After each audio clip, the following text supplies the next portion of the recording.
నమస్తే అండి, welcome to Mahalakshmi thoughts. ఈరోజు డయాలసిస్ సెట్టింగ్ అయితే చూద్దాము. డయాలసిస్ యూనిట్లో ఏమేమి ఉంటాయండి. This is nurse station. All equipments అంటే లైక్ రిజిస్టర్స్, ట్రేస్ అవి ఇక్కడ సెట్ చేసుకుంటారు.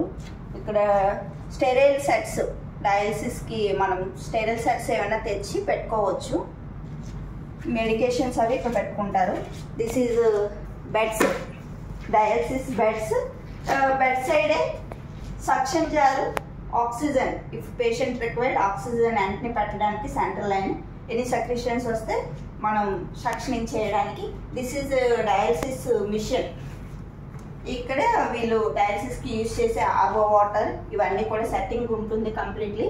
Dialysis technicians and dialysis nurses కూడా అవైలబిలిటీ ఉంటారు. And each bed have one monitor for observing the patient vitals, cardiac rate, pulse, respiration and BP and central vein pressures ఇవన్నీ కూడా check చేసుకుంటారు.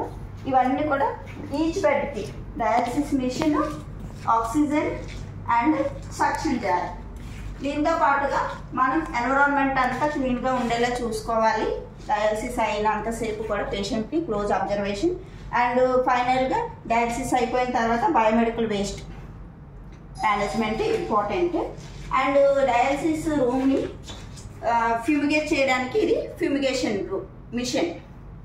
And hand wash, ఇక్కడ hand wash sink అది ఉంది. Next washrooms కూడా అటువైపు ఉన్నాయి అన్నమాట. ఎందుకంటే డయాలసిస్ పేషెంట్కి ఇమీడియట్లీ అన్నీ అవైలబిలిటీ ఉండాలి.